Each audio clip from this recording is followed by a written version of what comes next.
See, illness and wellness exist on a continuum. So imagine a big continuum here, and over here is illness, and over here is wellness. And every thought, action, and decision you make moves you either toward illness or toward wellness.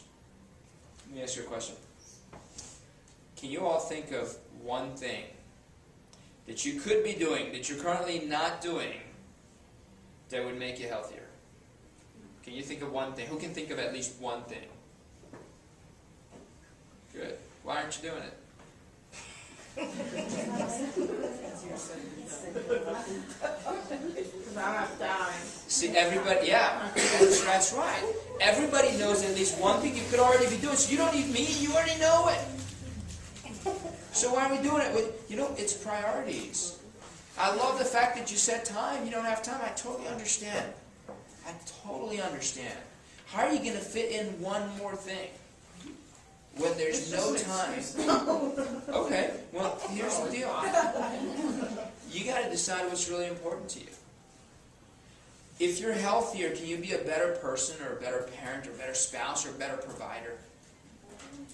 What's really important to you?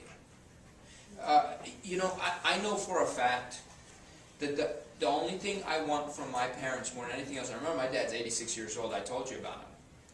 The one thing I want from him more than anything else is that he takes care of himself so that he's around to see my child be born. That's what I want from him. So if he goes around and says, I'm going to sacrifice my health, I'm going to sacrifice everything that's true and important and everything that leads me towards wellness, I'm going to sacrifice all that because I want to take care of my family, in a way that's selfish.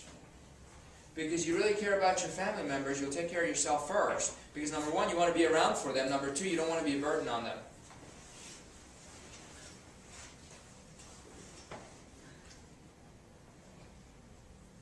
So what are your priorities? And it doesn't have to be New Year's Day for you to set New Year's resolutions. You can decide any time, any day of the week. It doesn't matter, but decide what's truly important to you. What do you really value? Because when you focus on your values and your priorities, then all the stress becomes tolerable. You focus on your values, your stress becomes tolerable. You can handle the stress a lot better because you're working towards your values, your priorities. Your level of success, get this is important. Your level of success depends entirely on how well you handle stress. One of my favorite stories, a lot of people have heard this story before. It's not a new story. It's gone around. It's been sent through email, forwarded all around. But I'll tell you a story anyways because I really like this story. It's a professor in the first day of philosophy class in school. He puts a big mayonnaise jar on the podium, and he asks the students, "Is this jar empty?" And they all say, they all say, "Yeah, it's empty." So he takes a bunch of golf balls and he fills it to the top with golf balls, and he asks them, "Is it full now?" And some people say it's full, some people say, "No, it doesn't look like it's totally full." And so he takes a bunch of pebbles and pours the pebbles in there, and the pebbles go in and fill the space between the golf balls. And he asks the students, "How about now? Is it full?" And most people say, "Yeah, it's full." So he takes some sand. He takes a cup of sand and pours the sand in there. And the sand goes in and fills the space between the pebbles and the golf balls and fills the jar to the rim. And everyone laughs and all go, yeah, it's full now. So he takes 2 cups of tea and he pours the tea in there. And the tea goes in and fills the space between the sand, the pebbles, and the golf balls and fills the jar to the rim.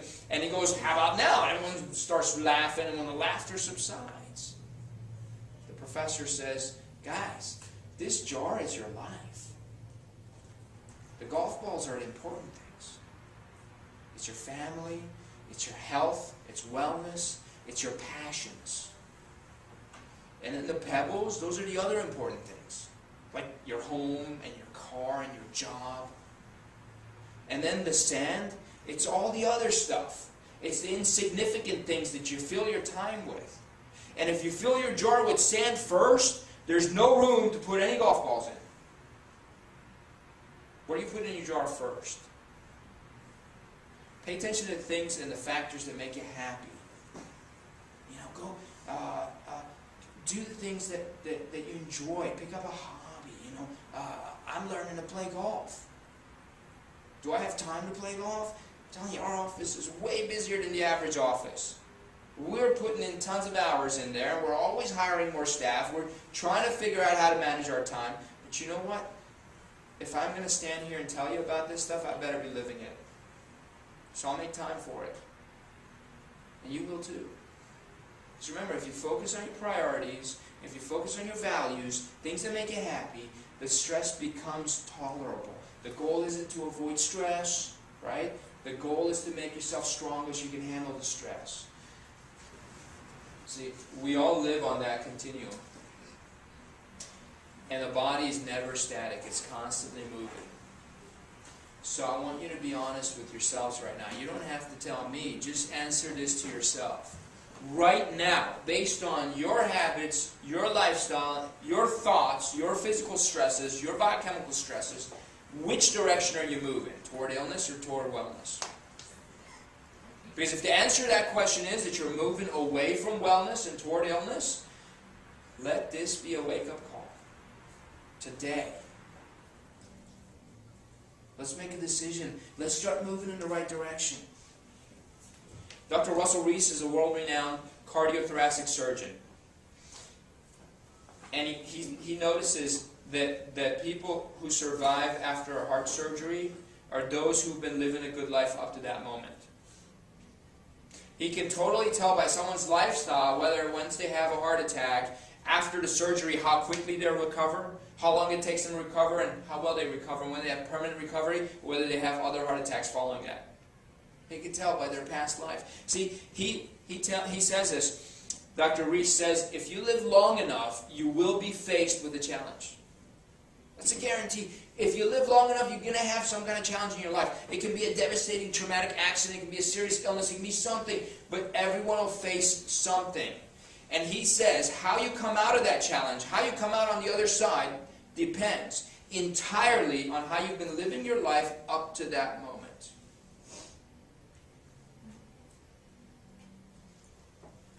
Two other chiropractors that I know and admire.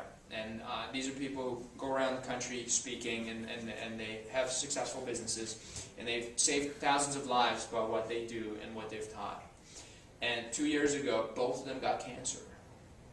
And no one could believe it. I mean, it forced them to sit back and reevaluate their life. How could we have cancer? I mean, I exercise, and I eat right, and I'm watching what I think about, what I do, what I read, what I say. I'm doing all the right things. I'm living a great life. How could I get cancer? It doesn't make sense. Here I am on stage preaching. This is them saying this. They're on stage preaching about health and wellness, and it goes, if I can't prevent myself from getting cancer, is everything I'm saying not worth saying? But you know what? A year later, now one of them had breast cancer, the other had colon cancer. A year later, both of them were cancer-free. Completely cancer. And in fact, last year I was listening to one of them speak on stage, and she talked about her battle with breast cancer, but she didn't call it a battle. She kind of just glanced over it. She said, "Oh yeah, I had breast cancer, and it's gone now. I'm cancer-free." I mean, the way she talked about it sounded like she was talking about a runny nose or a sore throat. It was like it was nothing. How awesome is that? To face a big enemy, a devastating disease like breast cancer, to beat the disease, come out on the other side and talk about it like it was nothing. Living that kind of lifestyle allowed her to do that. And now she's even a better person for it.